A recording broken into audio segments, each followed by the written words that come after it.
Whitfield était chez lui le soir du 16 janvier. Oui. Mon père souffrait d'un violent mal de tête. Il est monté dans sa chambre et m'a prévenu qu'il ne voulait pas être dérangé. Quelle heure était-il? Je ne me rappelle pas exactement. Il devait être à peu près minuit. Et vous n'avez pas vu sortir M. Whitfield cette nuit-là? Non. Oh, mais je vous supplie de me croire. Cette horrible histoire est invraisemblable. Il est impossible que mon père ait pu faire une chose pareille. Opposition à lui. Je vous remercie, Madame Faulkner. C'est tout. Madame Faulkner, vous avez beaucoup d'affection pour votre père. Vous l'êtes entièrement dévoué, n'est-ce pas? Oui. C'est tout. Veuillez regagner votre place.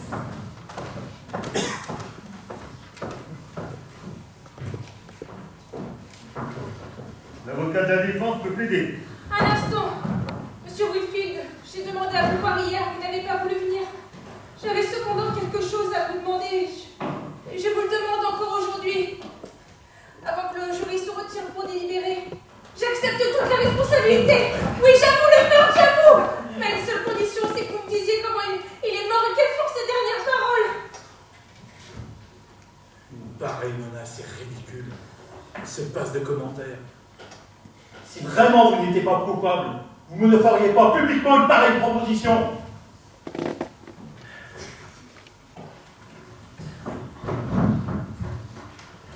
La parole est à l'avocat de la défense. Votre honneur, mesdames et messieurs du jury, vous êtes ici pour décider du sort d'une femme. Mais ce n'est pas seulement cette femme que vous allez juger. Avant de prononcer votre verdict sur Karen Borg, il convient que vous prononciez en votre âme et conscience votre verdict sur Carl Faulkner. On vous a dit que cet homme avait reconnu ses fautes et qu'il avait décidé de réformer sa vie. Vous croyez vraiment ce qu'on dit sur Carl Faulkner? Alors oui, Karen Borg est coupable. Mais songez aux dépositions que vous venez d'entendre. On a vu une limousine noire suivre la voiture de Carl Faulkner lorsque celui-ci a quitté son studio le soir de sa mort. Whitfield a reconnu qu'il possédait une limousine noire. L'homme qui a tué Faulkner a emporté son cadavre dans un avion. Or, Whitfield a eu jadis son brevet de pilote. De plus, Whitfield a avoué qu'il avait établi ce chèque de 5 000 $, daté du 17 janvier, c'est-à-dire le lendemain du crime. Whitfield prétend qu'il a remis ce chèque à Gus Reagan pour apaiser ce dernier qui avait menacé sa fille. Voilà donc qui est invraisemblable. Pensez donc. Gus Reagan, amoureux fou de Karen Borg, devait au contraire vouer une infinie reconnaissance à celle qui, en épousant Carl Faulkner, le débarrassait de son principal rival auprès de Karen. Whitfield prétend qu'il a passé la nuit du 16 janvier chez lui. Ah, mais il n'a pas un témoin pour étayer son alibi, sauf sa propre fille. Est-ce que vous croyez tout ce que celle-ci vous a dit sur Carl Faulkner? N'avez-vous pas l'impression qu'un mensonge de plus ou de moins, peu importe à cette femme du moment qu'il s'agit de sauver son père? Madame Anderson a déclaré ici même qu'elle avait entendu Whitfield répondre à son gendre qui menaçait de se suicider. Eh bien, mon cher, si vous le faites, tâchez de ne pas vous rater. Bien là les paroles d'un homme qui aimait son gendre, ainsi que Whitfield le prétend. Mais, mesdames et messieurs du jury, songez également au sérieux motif qu'avait M. Whitfield de se débarrasser de Carl Faulkner. Faulkner lui avait pris ce qu'il avait de plus précieux, son argent et sa fille. Il avait abandonné sa fille pour une autre femme. Est-ce que vous croyez que M. Whitfield était homme à accepter une pareille situation? Et n'est-ce pas plutôt son orgueil blessé et sa soif de vengeance qui l'ont incité à tuer l'homme qu'il avait toutes les raisons de détester?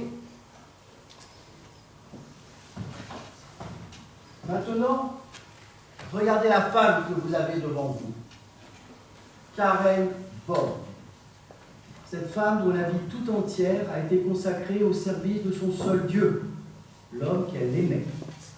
Cette femme, pouvez-vous la comprendre? Qui allez-vous juger? Karen Borg? Non. C'est vous, mesdames et messieurs du jury. C'est vous-même que vous allez juger. Ce sont vos propres âmes, et jusqu'aux fibres les plus profondes de vos cœurs, qui seront mises à nu quand vous entrerez dans cette cour pour prononcer votre verdict. Croyez-moi, je vous parle de sang-froid. Je ne suis pas envoûté par ma cliente, je ne suis pas sa redoutable fascination.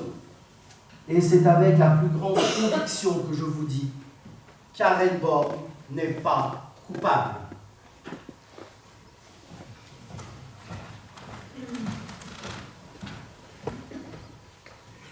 La parole est à l'avocat général.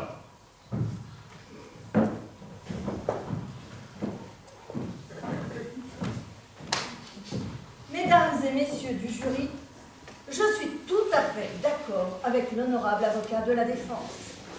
Mais seulement quand il dit que c'est vous-même que vous allez juger présentement. Pour moi, je vous dis ceci. Vous avez devant vous Karen Borg, qui avait 3 raisons pour une de tuer Karl Faulkner. D'abord, celui-ci venait de la répudier pour épouser mademoiselle Whitfield. Ensuite, sous l'impulsion de cette honnête jeune femme, le financier, je vous le rappelle en voie d'amendement, s'apprêtait à dédommager ses victimes, ce qui signifiait la disparition de dizaines de millions de dollars sur lesquels le chantage de l'accusé comptait bien s'exercer. Et enfin, et bien qu'elle prétende le contraire, Karen Borg aimait Gus Regan, son gangster amoureux, qui lui offrait des bracelets d'orchidées qu'elle s'empressait d'accrocher à son corsage. Et quelle plus belle amour! Or, rappelez-vous, qu'elle et Regan étaient les seuls à savoir que Faulkner avait transféré 10 millions de dollars vers les landmarks de Buenos Aires. Pour s'emparer de ces 10 millions, il suffisait de tuer Faulkner et de faire croire à son suicide. La vérité, la voici. Le 16 janvier, après un dîner qui réunissait Karen Borg, Faulkner, Regan et un autre individu que la police ne désespère pas de retrouver, tous 4 gagnèrent le studio du 20e étage. Là, le financier fut certainement l'objet d'une tentative de chantage à laquelle il résista, malgré les violences. Les 2 hommes partirent alors, laissant à l'accusé le soin de la vengeance. Cette femme attendit une demi-heure environ avant d'accomplir sa sinistre besogne. Puis, avant de précipiter le corps dans le vide, elle rédigea cette fameuse lettre, signée Karl Faulkner. Et voilà le suicide fabriqué. Ce n'était pas mal imaginé, je peux en convenir. Mais voilà que surgit en un Van Fleet, le détective privé, Van Fleet qui a vu Karen Borg basculer par-dessus le parapet le corps de Faulkner. Catastrophe, désarroi. Alors on vous sert le second système de défense. Et c'est l'histoire du méchant Whitfield, de l'avion fantôme que tout le monde pilote et que l'on cherche la nuit avec une lampe de poche. Oh, et puis, Lefty, cadavre complaisant, que Regan va déposer dans le New Jersey, d'où il revient en vous déclarant qu'il a trouvé le cadavre de Faulkner. Quelle preuve peut-il vous donner? Aucune. Vous devez le croire sur parole. Et vous en conviendrez, la parole de Regan, virtuose du revolver, c'est vraiment bien peu de choses. Ajoutez à cela l'entrée mélodramatique de Regan dans ce prétoire, l'évanouissement simulé de Karen Borg, mille invraisemblances, mille contradictions, comme par exemple cette histoire de traces de roues d'auto sur un sol glacé. Ben allons donc! Alors, je sais bien que cette femme a mis tout en œuvre pour vous persuader. Elle a déployé ici ses plus rares séductions. Je la considérais pendant sa déposition. Elle vous fixait avec intensité. Elle vous fascinait littéralement. Elle est même allée jusqu'à verser des larmes. Eh bien, laissez-moi vous révéler ceci. Karen Borg se destinait un temps au théâtre. On lui reconnaissait d'incontestables dons de comédienne et elle a même travaillé pendant plusieurs mois avec la célèbre tragédienne Ethel Barrymore. Tenez, voilà qui en dit long, n'est-ce pas? Mais tout ceci n'est que comédie et mise en scène. Comédie et mise en scène, c'est trop de deuil que l'accusé a pu devoir remédier aujourd'hui pour mieux vous persuader et vous apitoyer. Je livre ces faits à votre réflexion. Et je vous adjure de vous souvenir de ce faux témoin, Madame Anderson, citée par la défense, et que nous avons été amenés à faire arrêter en pleine audience. Quel parti avez-vous pris? Celui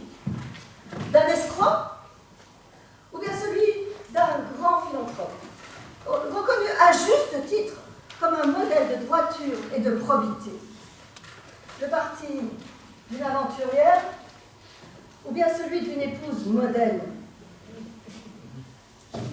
C'est à vous de choisir. Quant à moi, j'ai plus qu'une conviction, j'ai une certitude. Cette femme est coupable. Mesdames et messieurs du jury, vous condamnerez Karen Borg parce qu'avec l'aide de Guts Regan, c'est elle qui a tué Carl Faulkner. Mesdames et messieurs du jury, quoi qu'il vous en coûte, faites votre devoir.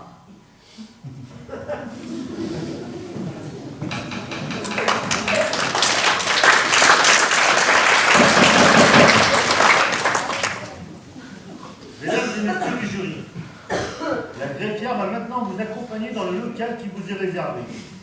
Je vous rappelle que vous avez seulement à déterminer si l'inculpé Karen Borg est coupable ou non coupable.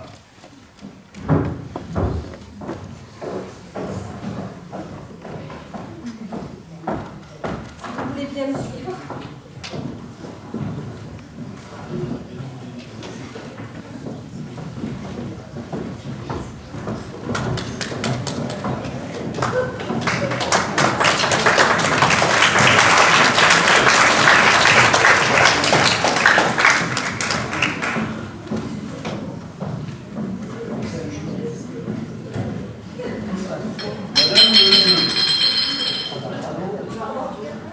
Madame, monsieur, je crois que nous pouvons patienter quelques instants. La délibération ne sera pas bonne. Si la défense n'y voit pas d'inconvénient, D'accord.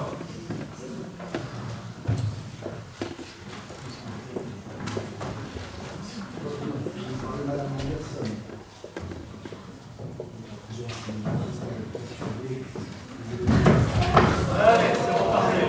laissez la danse, c'est pas grave.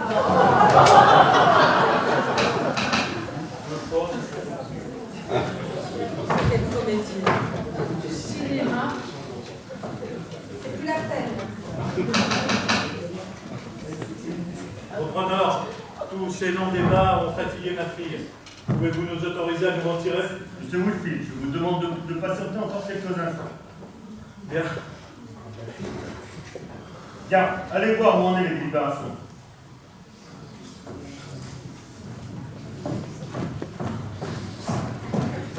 Ça sera pas très long. Et confiance, ça va très bien se passer. Vous n'avez absolument rien à craindre. Les gens de notre classe ne peuvent être inquiétés. Silence, on en fait la salle. Excusez-moi, j'ai pas entendu. Il y a trop de bruit dans le. Je disais que Dieu était avec nous. Mais vous avez tout à fait raison. Dieu est avec l'Amérique. Et nous sommes l'Amérique. On se retrouve au club. Silence! Évacuez la salle. Ils arrêtent, votre honneur.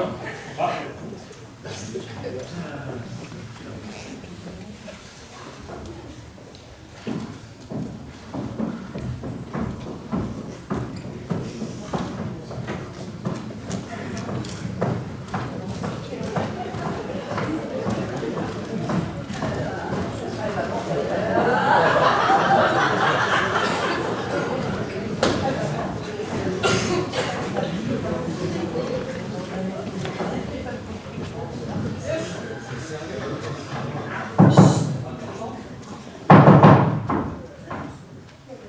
Accusé, levez-vous. Le jury regardera l'accusé. L'accusé regardera le jury. Que dites-vous? Coupable ou non coupable?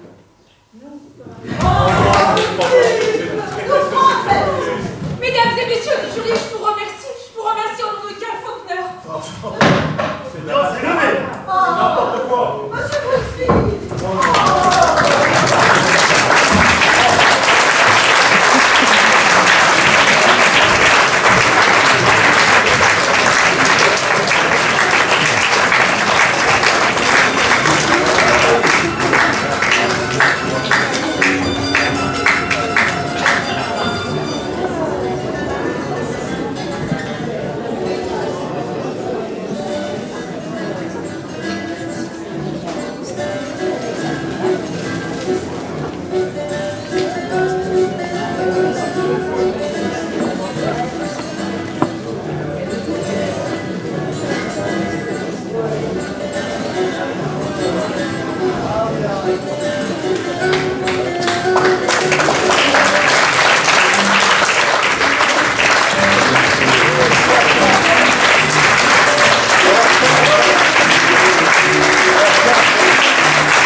Merci de participer, c'est bien. Je voudrais d'abord commencer par les remerciements et surtout la pièce que nous avons le plaisir de jouer ce soir a été mise en scène par Alain Sellard.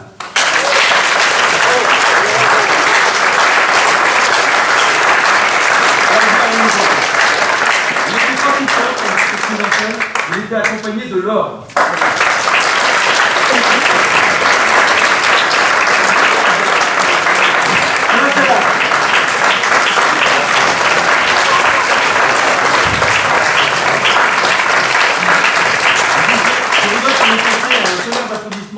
Pour les deux petits-enfants qui ont fait la distribution des journaux.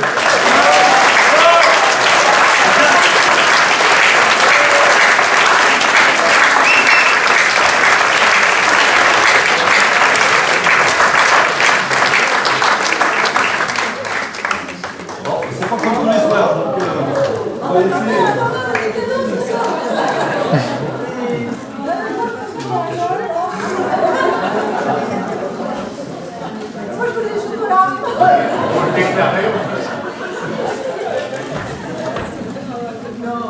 Allez, on les applaudit encore. Hein.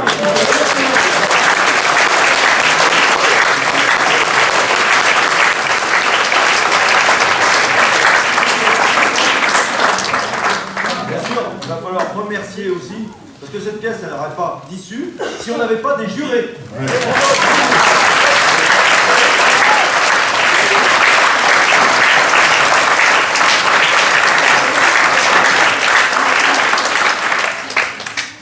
Des remerciements, aussi pour remercier tous les gens sans qui ce spectacle n'aurait pas lieu, excusez-moi.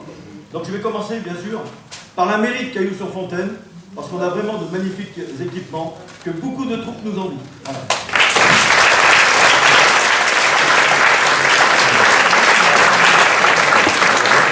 Les partenaires aussi, la mairie de Châtelet-Village et le Crédit Mutuel.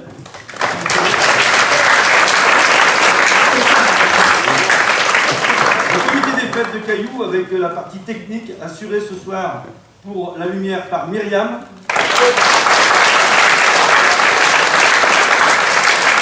Et le son par Alain.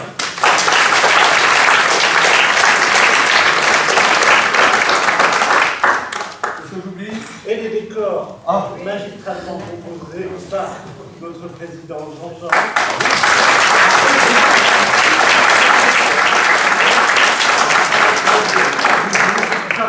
Voilà. Une autre personne aussi qu'on doit remercier, et on va le faire ce soir, puisqu'elle est parmi nous, c'est la personne qui a fait certains costumes. Donc Bastien, si tu veux nous rejoindre sur scène.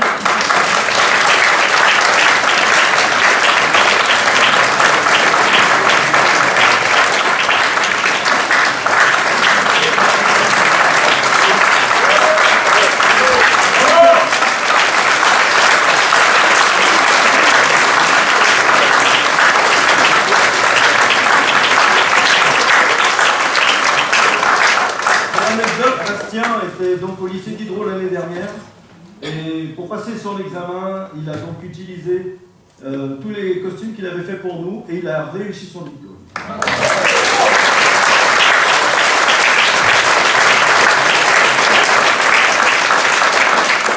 Oui, les derniers remerciements, c'est toujours les plus, les plus glorifiants pour nous, c'est de remercier le public. Parce que sans public, il n'y a pas de pièce. Merci.